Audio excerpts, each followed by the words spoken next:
नाज़रीन, नई बात डिजिटल मीडिया के प्लेटफॉर्म से एक और अहम और दिलचस्प वीडियो के साथ मैं हूं एहसान अहमद। पाकिस्तान में लोगों की वैक्सीन के बारे में दो राय और हिचकिचाहट के नतीजे में वैक्सीनेशन का अमल खासा सुस्त रवि का शिकार है। हुकूमती आदात-ओ-शुमार के मुताबिक 22 करोड़ की आबादी में से अब तक कमोबेश 3% लोगों को ही वैक्सीन लग सकी है। माहिरीन के मुताबिक सोशल मीडिया पर फैलने वाली गलत खबरें और लोगों की तरफ से फैलाई गई अफवाहें इस सुस्ती की बड़ी वजूहात में से एक हैं। पाकिस्तान में अब तक कोरोना वायरस की 5 वैक्सीन की मंजूरी दी जा चुकी है। इनमें साइनोफार्म, कैनसाइनो, साइनोवीक, स्पुतनिक और एस्ट्राजेनेका शामिल हैं। वैक्सीन दरअसल हमारे मुदाफ़ती निज़ाम को मजबूत बनाती हैं। ये मखसूस जरासीम को तेज़ी से पहचानने और उनके खिलाफ लड़ने की क़ुव्वत देती हैं। वैक्सीन बीमारी का सबब बने बगैर मुदाफ़ती निज़ाम को मजबूत बनाने का एक महफूज तरीका भी है। कोविड-19 की बात करें तो इसकी वैक्सीन लगने के बाद अगर आपको ये बीमारी दोबारा हो भी जाए तो भी ये आपके जिस्म को ज़्यादा नुकसान नहीं पहुंचा सकती। जब कोरोना का जरासीम जिस्म में दाखिल होता है तो मुदाफ़ती निज़ाम इससे लड़ने की कोशिश करने के लिए एंटीबॉडीज़ को बनाता है। आपका बीमार होना या ना होना आपके मुदाफ़ती रद्द-ए-अमल की ताकत और किस मौसर तरीके से एंटीबॉडीज़ कोरोना जरासीम से लड़ती हैं इस पर मुनहसर है। अगर आप बीमार पड़ जाते हैं तो कुछ एंटीबॉडीज़ आपके जिस्म में आपके तंदुरुस्त हो जाने पर एक मुहाफ़िज़ के तौर पर कायम रहेंगी। अगर आप मुस्तक़बिल में दोबारा कोरोना की जद में आ जाते हैं तो एंटीबॉडीज़ इसकी शनाख्त कर लेंगी और इसे मार भगाएंगी। वैक्सीन इसी क़ुव्वत मुदाफ़ियत के तहत काम करती है। इन्हें एक हलाक शुदा, कमज़ोर या जरसूमे के जुज़वी वर्जन से बनाया जाता है।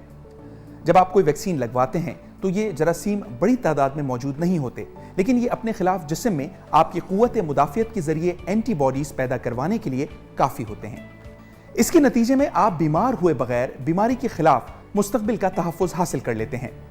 इसको थोड़ा तफसील से समझने की कोशिश करते हैं। एंटीबॉडीज़ दरअसल मुदाफ़ती निज़ाम में छोटे प्रोटीन्स होते हैं जो वायरसेस की बैरूनी सतह पर चिपक जाते हैं। न्यूट्रलाइजिंग एंटीबॉडीज़ कोरोना वायरस को नाकारा बना सकती हैं।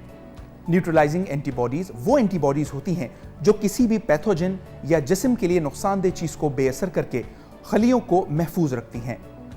टी सेल एक किस्म का वाइट ब्लड सेल होता है। ये खलिए मुदाफ़ती निज़ाम के अहम सिपाही होते हैं।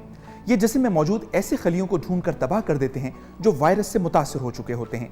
तकरीबन तमाम मौसर वैक्सीनों के जरिए एंटीबॉडीज़ और टी सेल का रद्द-ए-अमल शुरू हो जाता है। वैक्सीन दिए जाने के बाद जिस्म में टी सेल की सतह 14 रोज़ में अपनी इंतहा को पहुंचती है, जबकि एंटीबॉडीज़ की सतह 28 रोज़ के बाद अपनी इंतहा पर पहुंच जाती है।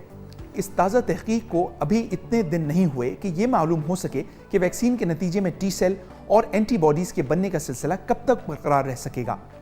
वैक्सीन समेत तमाम अद्वियात के खतरात भी होते हैं और फ़ायदे भी।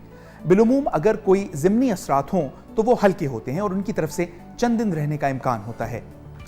कोविड-19 वैक्सीन के असरात में इंजेक्शन की जगह पर दर्द होना और मामूली बुखार या पट्टों में खिंचाव शामिल है। ये कोई बीमारी नहीं है बल्कि वैक्सीन लगने के बाद जिस्म का रद्द-ए-अमल है। बहुत कम ऐसा देखने में आता है कि किसी वैक्सीन के बाइस एलर्जिक रद्द-ए-अमल सामने आते हैं। किसी भी मंजूर शुदा वैक्सीन पर इसमें मौजूद अज्जा दर्ज होते हैं। कुछ लोगों को वैक्सीन से फ्लू जैसी अलामात का तजर्बा भी हो सकता है जो आम वैक्सीनेशन की निस्बत ज़्यादा होगा। बाज़ औक़ात वैक्सीन में दीगर अज्जा मसलन एल्युमिनियम वगैरह का इस्तेमाल भी किया जाता है ताकि इनको ज़्यादा मुस्तहकम और मौसर बनाया जा सके। आसान लफ्ज़ों में कहा जाए तो वैक्सीन कोविड-19 को शिकस्त देने के लिए अहम तरीक़ाकार के तौर पर सामने आई है। अब तक के नताइज के मुताबिक कोरोना वायरस वैक्सीन लोगों को बहुत ज़्यादा बीमार होने से बचाने और उनकी जानें बचाने के लिए मुफीद साबित हुई है। हमारी इस वीडियो को ज़रूर लाइक कीजिए और ऐसी मज़ीद मालूमाती वीडियोज़ देखने के लिए चैनल को सब्सक्राइब करना ना भूलिए।